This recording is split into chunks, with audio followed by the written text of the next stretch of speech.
Parfait, bonjour à toutes et tous. Meilleurs vœux également. Alors depuis Paris, donc moi je travaille à la coopération agricole. Donc la coopération agricole, c'est le syndicat de toutes les coopératives agricoles de France, donc y compris que ce soit les coopératives céréalières, laitières, de viande, de vin, etc. Et donc, dans cette structure-là, il y a un petit segment qui s'appelle Lucerne de France, qui concerne les coopératives de déshydratation Lucerne.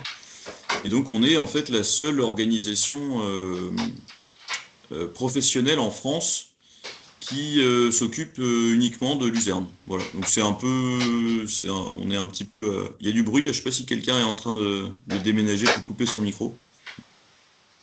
Oui, il Merci. serait important que tout le monde coupe son micro là, pour cette intervention. Comment? Ouais, il y a un petit bruit de claquement. Bon, c'est pas grave. Donc, je disais, ouais, c'est-à-dire Luzerne Brésil, on est un peu comme on est seul filière vraiment structuré en Luzerne en France, il y a guère que nous qui fassions de la recherche et développement, du lobbying, etc. pour cette plante qui est la luzerne. Voilà. Donc, ma présentation, c'est la première présentation. Donc, elle est pas y coupée. Je vais parler un peu de la luzerne. Qu'est-ce que c'est cette plante? Bon, vous la connaissez, mais je vais rappeler quelques éléments, parce qu'il y a souvent des bruits, enfin voilà, les messages techniques sur cette plante sont pas toujours unifiés, uniques partout sur le territoire, donc ça vaut le coup de les rappeler quand même. Alors, elle offre des services agro-environnementaux, donc des services agronomiques pour l'agriculteur, pour la production, et puis des services environnementaux qui sont pour la générale, je dirais. Qui est de l'agriculteur d'agronomie, elle apporte 165 kg d'azote sur 4 années de libération d'azote. Donc ça, c'est un premier message technique qui est validé d'un point de vue technique scientifique. C'est-à-dire que quand on détruit ces luzernes, on a 165 unités d'azote utiles qui sont disponibles et qui sont libérées progressivement sur 4 années. Elle structure durablement les sols, oui, parce que la luzerne elle a un système pivotant très profond. Donc effectivement, avec la densité de pivot qu'on a sur un hectare, elle fait beaucoup de structuration, et on le voit dans le développement des cultures suivantes d'ailleurs. Elle permet d'augmenter les taux de matière organique. Alors, un certain nombre d'essais sur ce sujet-là, on le constate. Il y a des essais de terme qui le montrent aussi, que ce soit Arvalis ou Inré, qui montrent qu'elle use toujours au moment de sa culture et de sa destruction un pic dans les taux de matière organique sur une parcelle voilà, cultivée classiquement, même en grande culture assez simplifiée, conventionnelle. Une culture, ça je l'apprends pas en bio, qui permet de gérer les adventices. Alors, restante, ça c'est plutôt pour le cas des conventionnels, ce qu'ils peuvent traiter en antigraminées sur la luzerne, donc ça leur permet de gérer les vulpins et les raies. Mais vous, ça vous permet aussi de gérer d'autres adventices, puisque la fauche régulière permet de nettoyer le stock du grain de sol. Alors, en termes de qualité de l'eau et d'environnement, on n'a pas de lessivage sur les 3,5 années de culture. Alors, nous, le rythme de déshydratation, on a 3,5 années de culture en comptant le semis. Donc, pas de lessivage parce que la luzerne pompe tout ce qui est disponible en termes de nitrate dans le sol. Donc, Honoré, voilà, a désolé. priori, sauf. Ouais. Honoré, En fait, on n'entend on pas. entend votre parole de manière très très hachée. Et les gens ont du mal à comprendre. Ah, Nous-mêmes, on a un petit peu de mal à comprendre ce que vous pouvez expliquer. Est-ce que c'est possible de se connecter avec un autre moyen, Ça risque de d'être un peu. wifi ou de couper la vidéo peut-être? ouais, j'ai vu la vidéo, c'est ça. Là, vous m'entendez ou... Super, en fait. Est-ce que quand c'est nous qui nous exprimons depuis Beauvais, vous comprenez relativement bien, vous entendez beaucoup mieux donc nos propos? Là, je pose la question. Oui, je vous entends bien. Ok. Oui. Donc, on a un souci avec votre connexion, a priori, Honoré. Je ne vois pas trop Et là, vous comment. m'entendez bien, là? Ouais, c'est bien. Enfin, pour l'instant, c'est bien. Ok. Ok, continuez comme ça et on va. Désolé, ouais, d'habitude, ça marche. Vous me dites, hein, si vous m'entendez mal, je peux essayer de bouger. Là, Mais... c'est C'est mieux. beaucoup mieux depuis Là, la c'est fin de la beaucoup mieux, vidéo. là. Oui. Ok, bon. Voilà, je racontais mon passé, je sais jusqu'où vous m'avez dit. Bon, bref, voilà, hein, je vais dessus. Biodiversité, évidemment, pérenne, mellifère, donc refuge de biodiversité à la fois de la terre et du sol. Alors, c'est une présentation qui est aussi faite surtout pour les conventionnels, donc effectivement, pas d'insecticides ni de fongicides. Ça aide pour la biodiversité.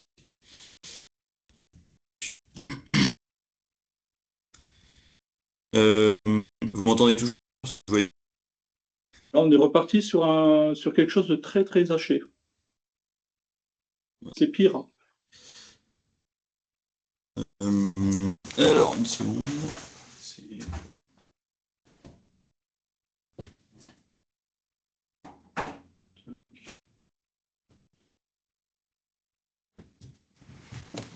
Là, est-ce que vous m'entendez bien? Oui. Ouais.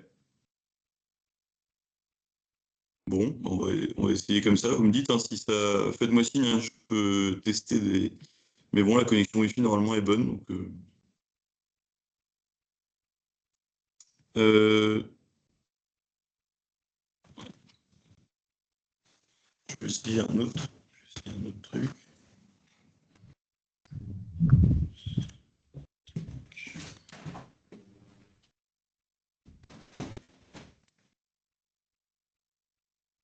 Là, est-ce que vous m'entendez bien?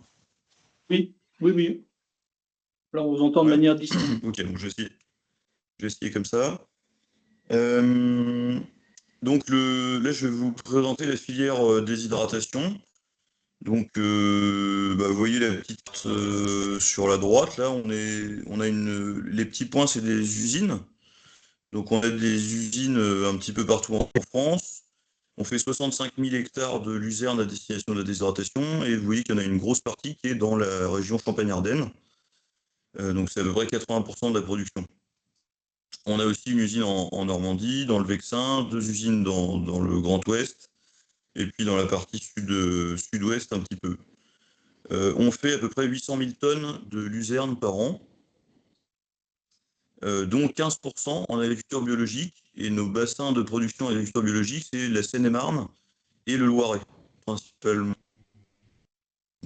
C'est des bassins où en fait les grandes cultures biologiques se sont beaucoup développées et donc ont appelé en fait la luzerne. C'est des hydratations présentes à proximité, ce qui permet de valoriser cette luzerne et de faciliter la conversion aussi en agriculture biologique pour ces céréaliers-là. Euh, Au niveau de l'usine de France, on a un pôle réglementation lobby, on a un pôle recherche et développement, donc ça c'est mon rôle à moi, je m'occupe de ce pôle-là, et puis on fait de la relation avec nos adhérents, la communication. Voilà, alors un petit point sur la déshydratation, c'est une industrie, à quel point vous êtes familier avec cette industrie, mais c'est une industrie qui est très consommatrice d'énergie fossile. Sur le graphique que je vous présente, on a les barres grises, c'est la consommation d'énergie fossile de la filière déshydratation depuis 2000. Et la courbe bleue qui est au-dessus, c'est la production de luzerne. Donc c'est avec l'échelle de droite. Donc il y a une échelle à droite en tonnes, une échelle à gauche qui est en énergie, en milliers de gigajoules. Et donc, la consommation d'énergie fossile en gris, vous voyez, depuis 2001, a fortement diminué pour une production de luzerne qui est restée, alors qui a légèrement diminué et qui est restée à peu près stable. Et en vert, des énergies renouvelables qui sont de plus en plus utilisées dans la filière. Donc, en gros, la filière a fait sa décarbonation là, depuis 2019, par de la biomasse forestière, donc c'est des plaquettes de bois, tout en maintenant sa production, et elle a baissé aussi très fortement sa consommation d'énergie. Comment est-ce que ça a été fait? En faisant du pré-séchage au champ, donc c'est tout simple, hein, vous connaissez tous cette technique, il s'agit de faucher à plat, laisser sécher un petit peu la luzerne avant de la ramener à l'usine, puisqu'avant en fait elle était fauchée et ensilée directement, donc elle arrivait à 1% de matière sèche à l'usine, et donc voilà, pour une tonne de luzerne déshydratée, il fallait évaporer à peu près 5 tonnes d'eau. Alors qu'aujourd'hui, c'est plutôt 2 tonnes d'eau pour une tonne de luzerne hydratée. On ramène la luzerne à 30%. Voilà, donc qu'est-ce que ça a donné tout ça? Ça fait qu'en termes d'empreinte carbone, la luzerne déshydratée, elle est beaucoup plus économe qu'elle n'a été par le passé. Je ne vais pas trop m'apesantir là-dessus, mais c'était 1,15 kg de carbone par kilo de luzerne en 2005. Aujourd'hui, on est à 0,6 kg donc 260 grammes de carbone par kilo de luzerne, ce qui est donc divisé par 4, 4,5. Et par kilo de protéines, quand on se compare aux autres matières premières classiques, ça devient très intéressant. Et alors ces éléments-là, ils ont été mis à jour dans Cap2ER, donc, qui est le logiciel d'estimation de l'empreinte carbone pour les élevages laitiers notamment. Ils ont été mis à jour en mars 2025, après un long travail, une longue bataille pour faire que ce soit mis à jour, puisque c'est toujours très compliqué que ce soit mis à jour au niveau de l'IDEL, ces outils-là. Donc la luzerne, bah voilà, pour ceux qui sont éleveurs autour de la table, ça permet de réduire l'empreinte carbone de vos... Alors, notamment quand vous la cultivez sur l'exploitation, mais aussi quand vous l'achetez. Euh,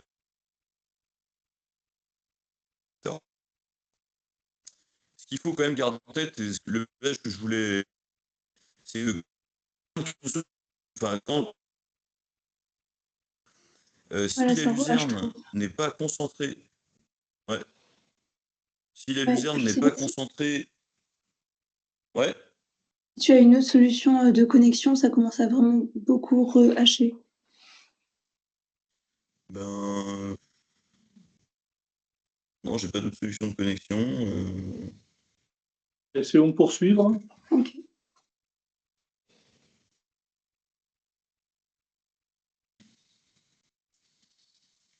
Là, est-ce que vous m'entendez bien? Oui, oui, à peu près là. Ouais.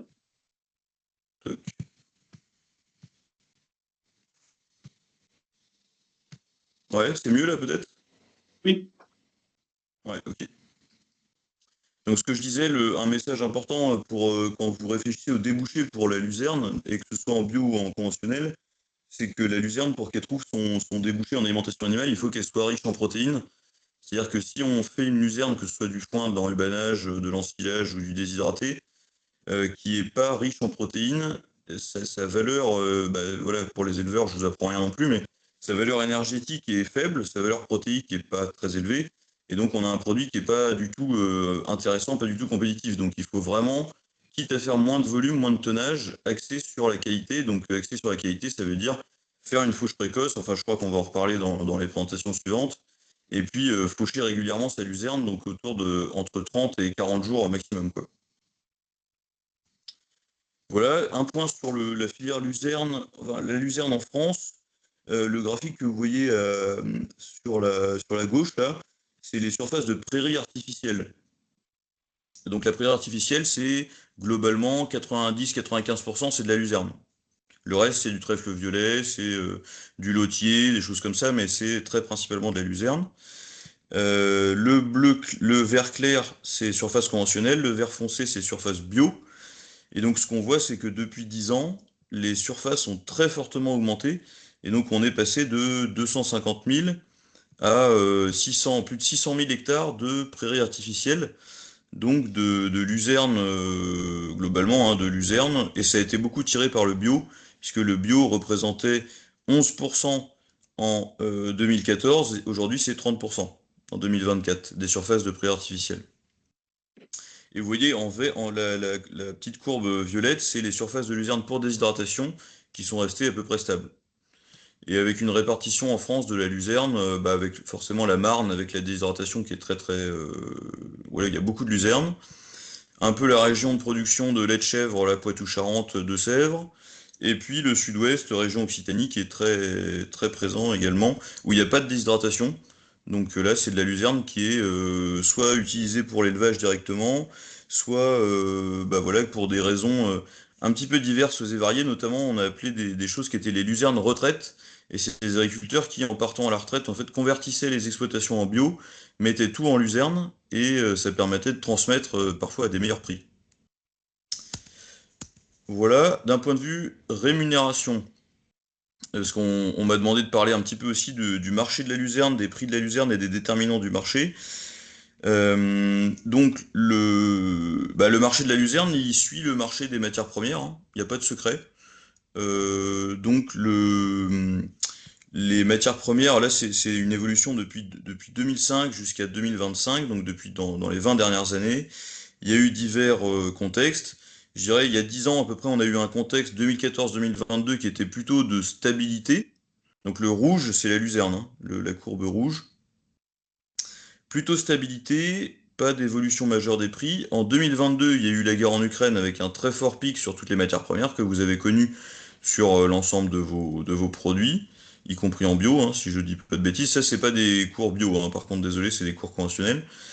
Et puis le contexte actuel, c'est un cours de déprime global au niveau des matières premières, donc tout baisse, y compris du coup la luzerne déshydratée, hein, forcément. Et donc quand la luzerne déshydratée baisse, bah, le foin de luzerne baisse, tous les produits baissent puisqu'on est dans un marché où tout est accessible, donc forcément les cours du foin sont influencés par les cours du déshydraté. Donc bah voilà, hein, il n'y a pas de voilà, il y a pas de miracle. Aujourd'hui, on est dans un contexte un peu déprimé. Il faut malgré tout tenir en espérant que on puisse retrouver de la compétitivité dans les mois à venir. Comme je le disais avant, un des déterminants de la compétitivité pour la luzerne, c'est la protéine et l'énergie. Et donc quand on fait des produits qui sont plus concentrés, eh ben on réussit à tirer son épingle du jeu sur ce marché-là. Les prix, donc ça c'est une petite étude qu'on avait fait avec le Ceresco, qui est un cabinet d'études, pour connaître un peu les prix de la luzerne non déshydratée dans les différentes régions. Donc bah là, la colonne, là vous avez le territoire, donc par exemple Hauts-de-France, qui vous parle directement. La luzerne sur pied, c'est des résultats d'enquête, hein. Ce qui avait été donné, c'était entre 65 et 80 euros la tonne de matière sèche, ce qui faisait 115-130 euros la tonne brute de foin, ou 150 euros la tonne de matière sèche. Voilà, donc c'est des prix qu'on retrouve un peu partout en France, hein. On est toujours à peu près sur la même chose, selon la pression de concurrence en fait qu'il y a sur les forages et puis la quantité de forages disponibles dans les différentes régions. Euh, En déshydratation, ce qu'il faut savoir, c'est que les prix oscillent entre 70 euros et en 2023, on a payé jusqu'à 145 euros la tonne de matière sèche sur pied. Voilà. Mais le prix moyen, il se situe entre 80 et 90 euros. C'est plutôt ça qu'on est capable de rémunérer, notamment, enfin dans la Marne, hein, notamment, là où il y a le plus gros de la production. Dans les autres régions, ça peut être moins attractif, autour de 60-70 euros. Voilà. Alors maintenant, une petite présentation, pareil qu'on m'a, bon, qui est intéressante, hein, pour un peu prendre un peu de hauteur et donner un peu de perspective. Euh, La luzerne, donc ça c'est un petit essai sur luzerne et tourteau de soja. Donc le tourteau de soja consommé en France par les ruminants, c'est à peu près 1,6 million de tonnes. Ça représente, alors on a tout converti en PDI, en protéines digestibles dans l'intestin. Bon, c'est un indicateur, peut-être que ça vous parle pas à tous, mais c'est un indicateur qu'on a pris pour connaître la vraie protéine utile qui est consommée par le ruminant. Donc 1,6 million de tonnes consommées, ça fait 370 000 tonnes de PDI.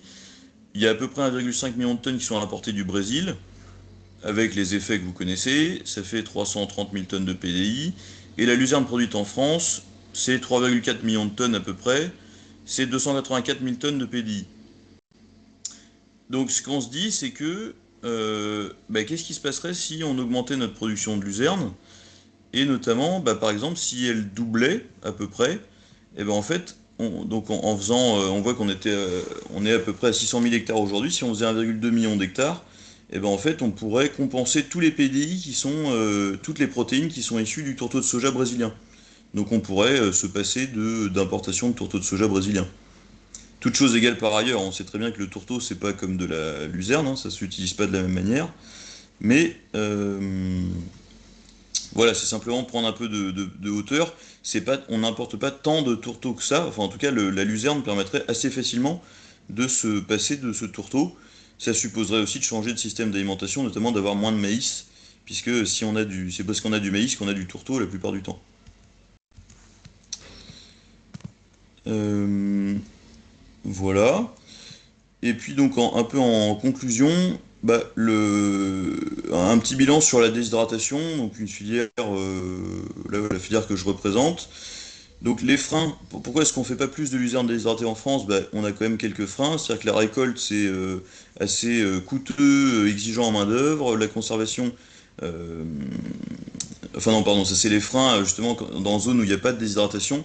Donc récolte qui est voilà, onéreuse, exigeante en main-d'œuvre, la conservation qui est délicate, notamment en conservation fraîche ou fermentée. Les débouchés, bah, en zone de grande culture, il y en a peu. Et donc bah, la déshydratation, effectivement, une opportunité pour avoir des travaux de récolte qui sont optimisés parce que réalisés par la coopérative.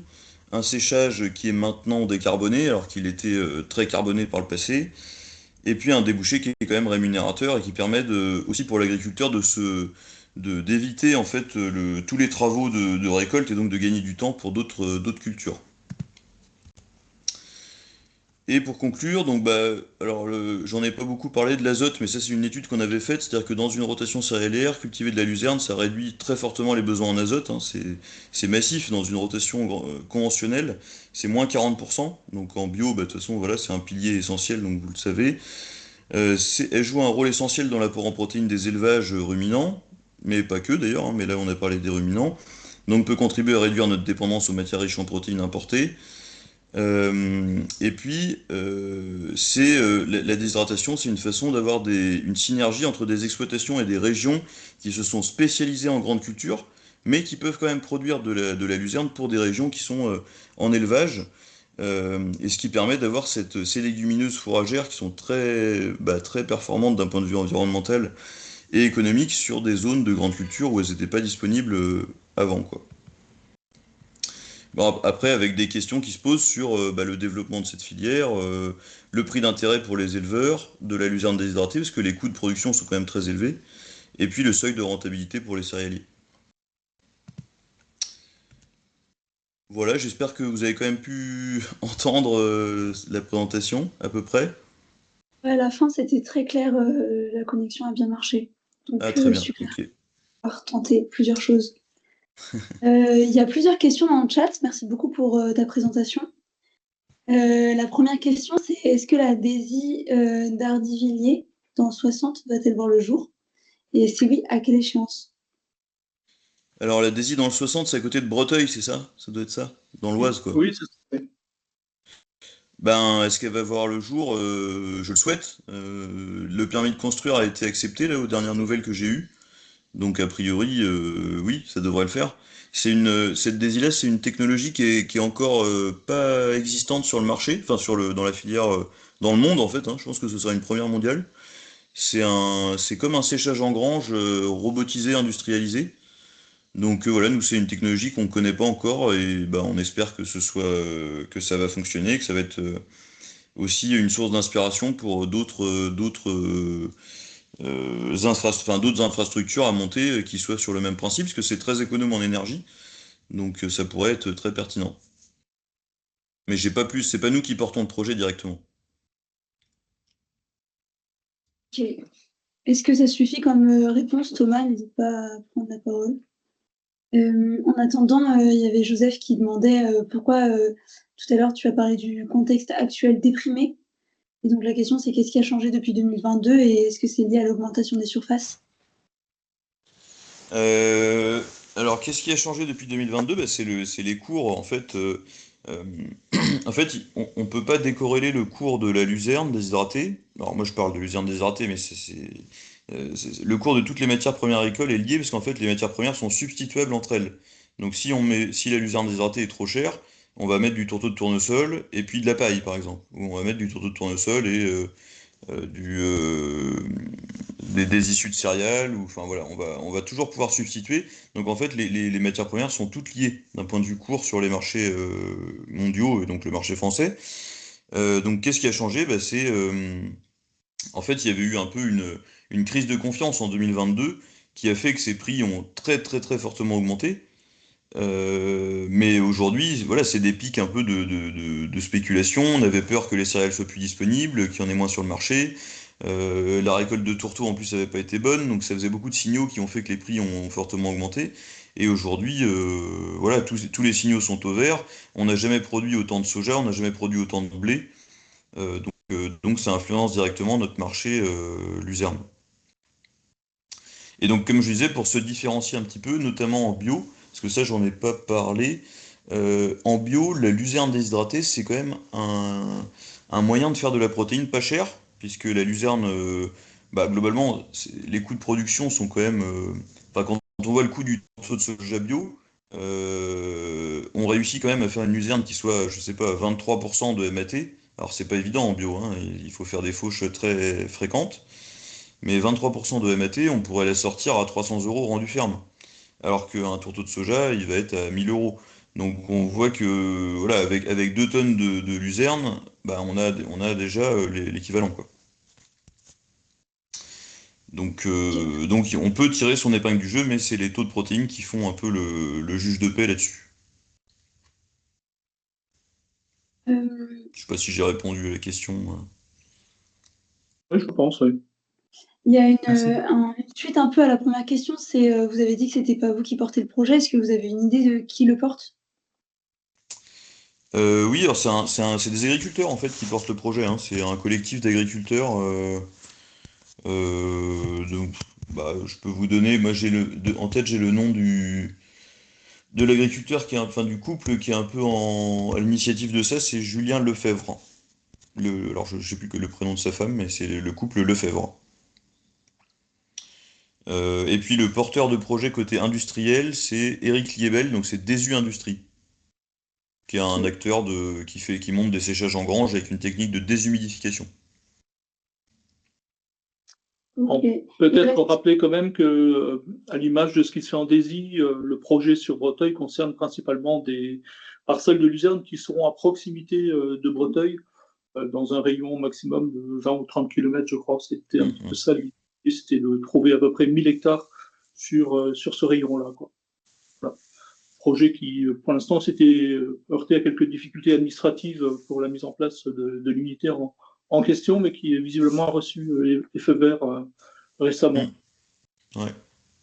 Il reste encore 4 questions, mais malheureusement, on n'a pas vraiment le temps d'en parler à l'oral. Donc, ce que je propose, c'est de te les envoyer et que tu puisses y répondre par écrit et on l'enverra en Ouais. même temps que Dans la Je peux répondre l'enregistrement. dans le chat, hein. répondre Ouais, dans la super. conversation. Et D'accord. merci. Écoute, Merci. merci Honoré de cette présentation. Au début très haché, mais au final,